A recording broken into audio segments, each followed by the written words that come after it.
Magandang araw, sambayan ng Pilipino. Magandang araw, mga kababayan. Kasama niyo po ngayon si Ka Eric sa isa na namang episode ng ating Balita at Talakayan. Pag-usapan natin itong pagdidikdik at pagpupumilit ng House Prosecution Panel na ninakaw at ginawang illegal at maanomalya ni Vice President Sara Duterte ang kanyang mga confidential funds, mga kababayan. Once and for all, i-address natin ito, mga kababayan, at nang may paliwanag ng tama. Una, ang confidential fund po ay hindi illegal.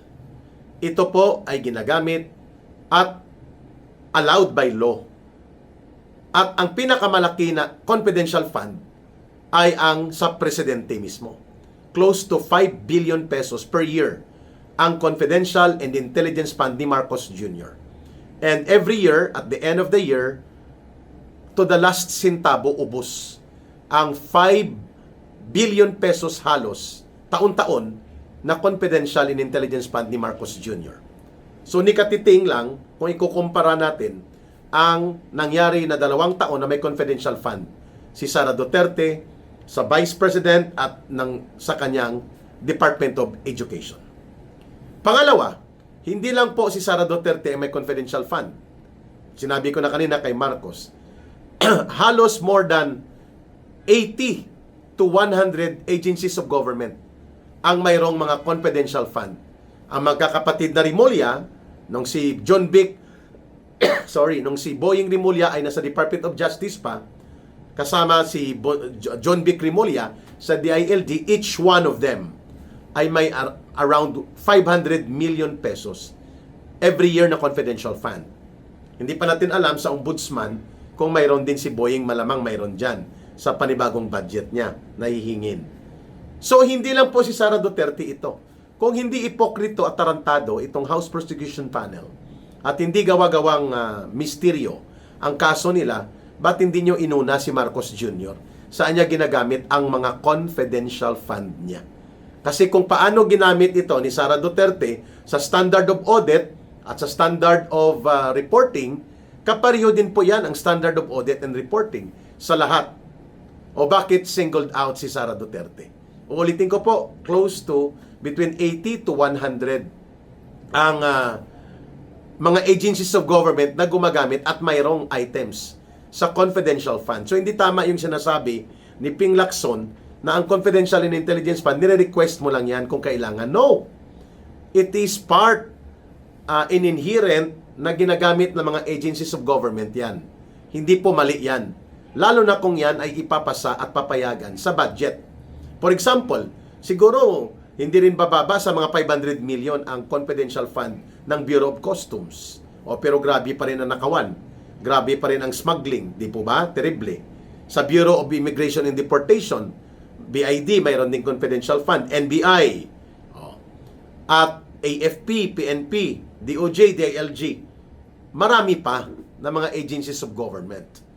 Kaya nga, nagtatanong ang taong bayan, why all of a sudden, everything about confidential fund review at mga reklamo nakapokus kay Sara Duterte?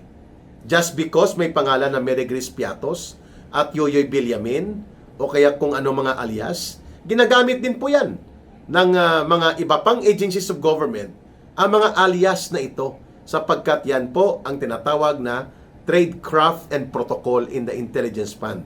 Pag nag-manage ka ng asset or informant, kailangan mo siyang protektahan. Kailangan kang magbigay ng security protection kapag ikaw ay bumibili o kumukuha ng impormasyon.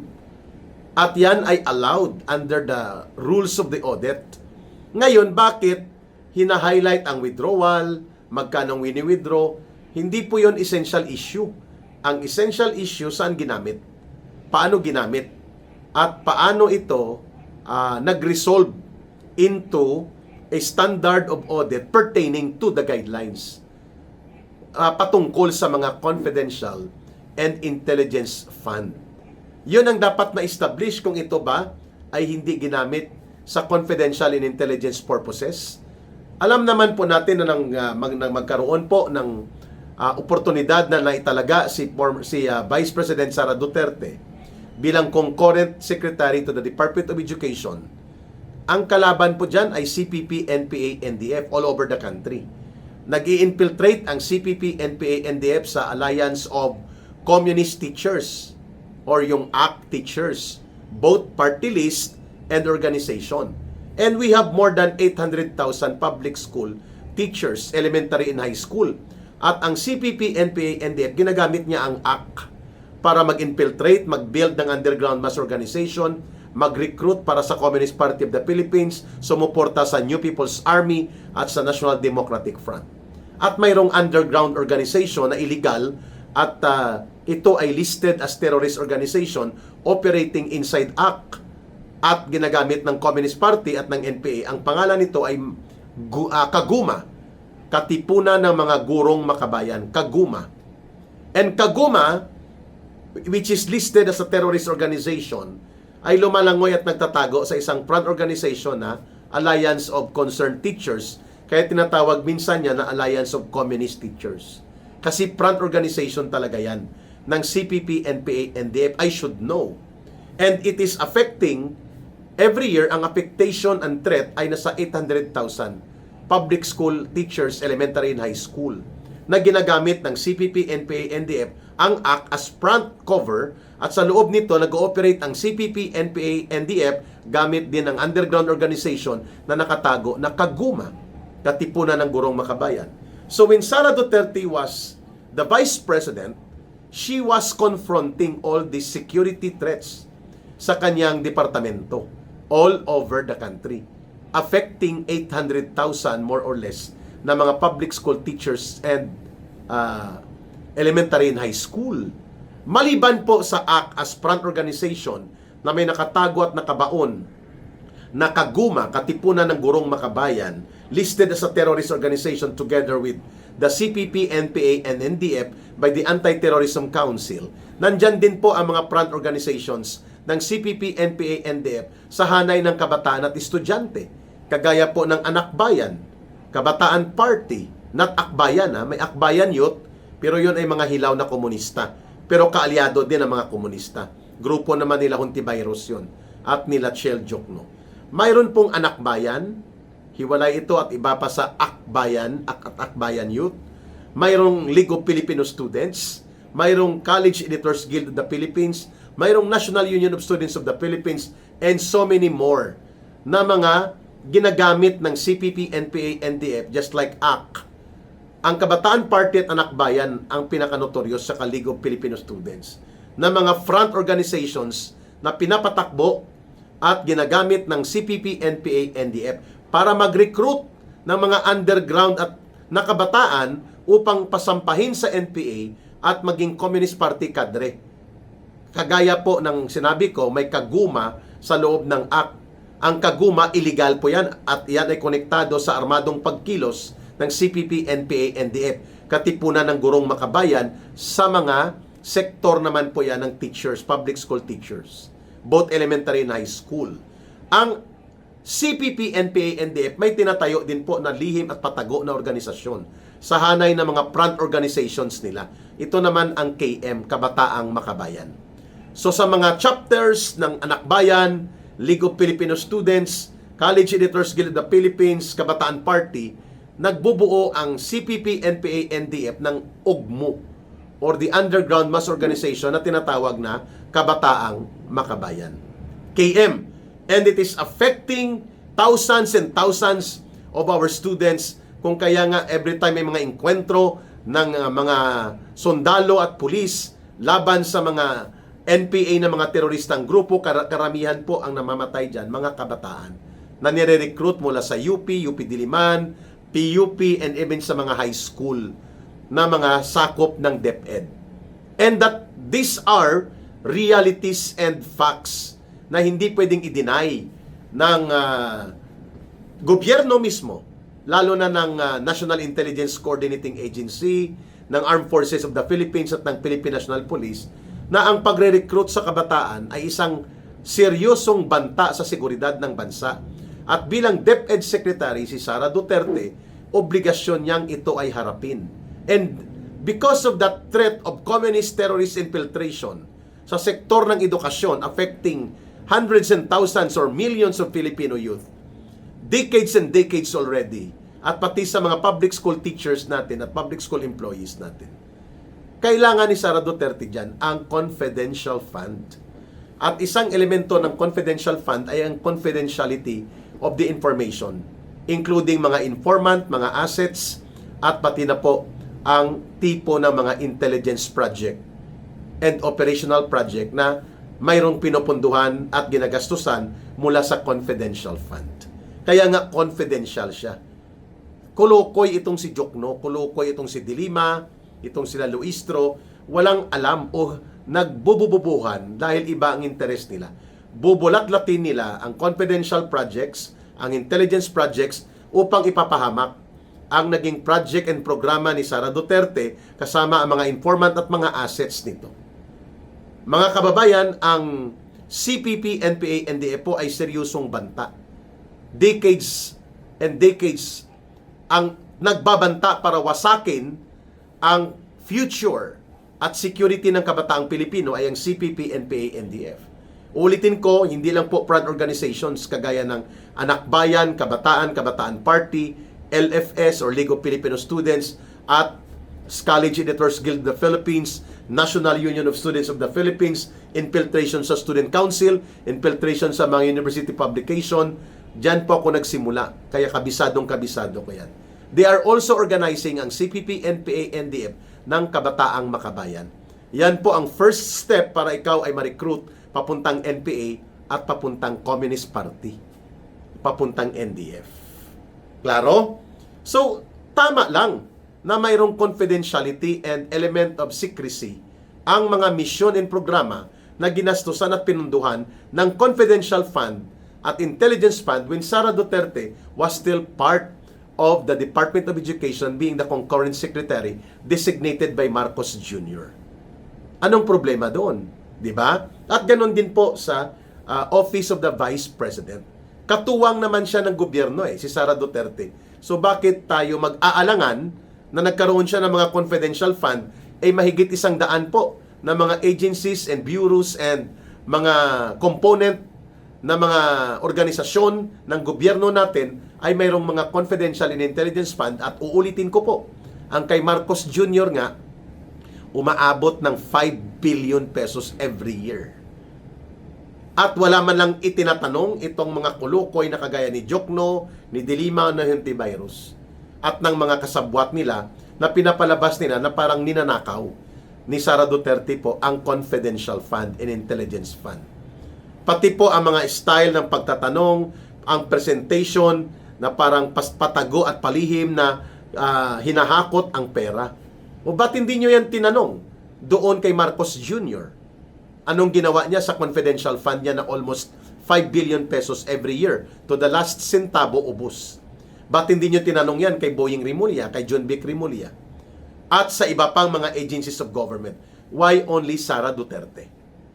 At bakit ngayon nyo ito ginagamit?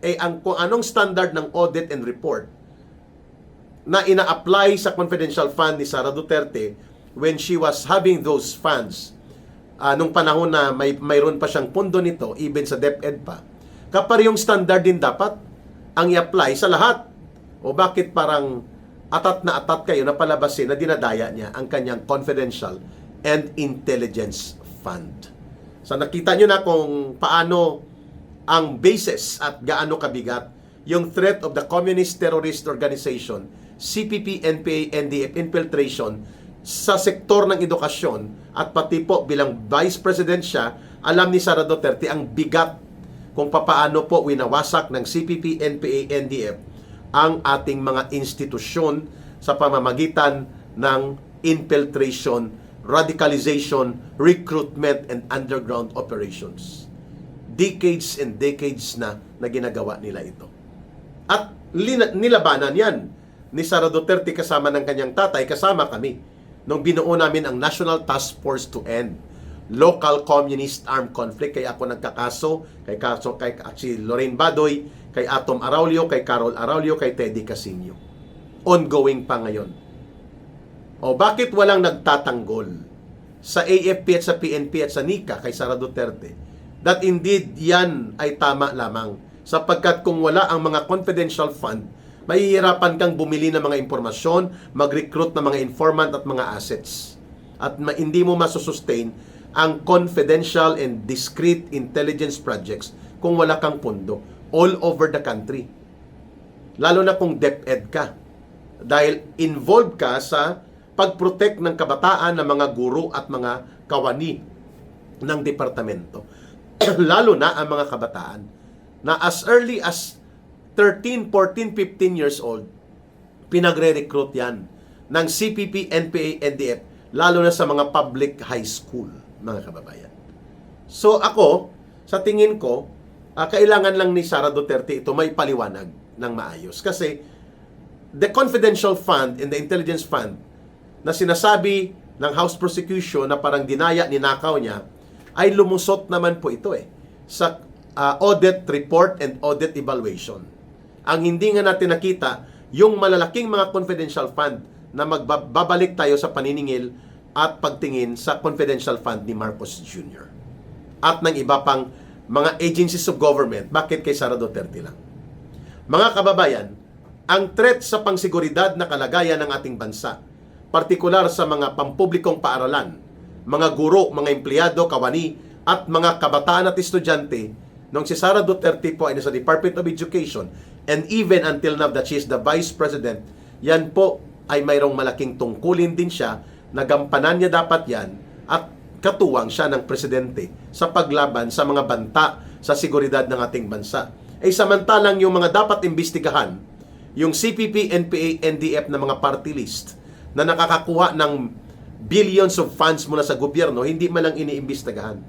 Yung kanilang party list dati, 7 yan sila dyan.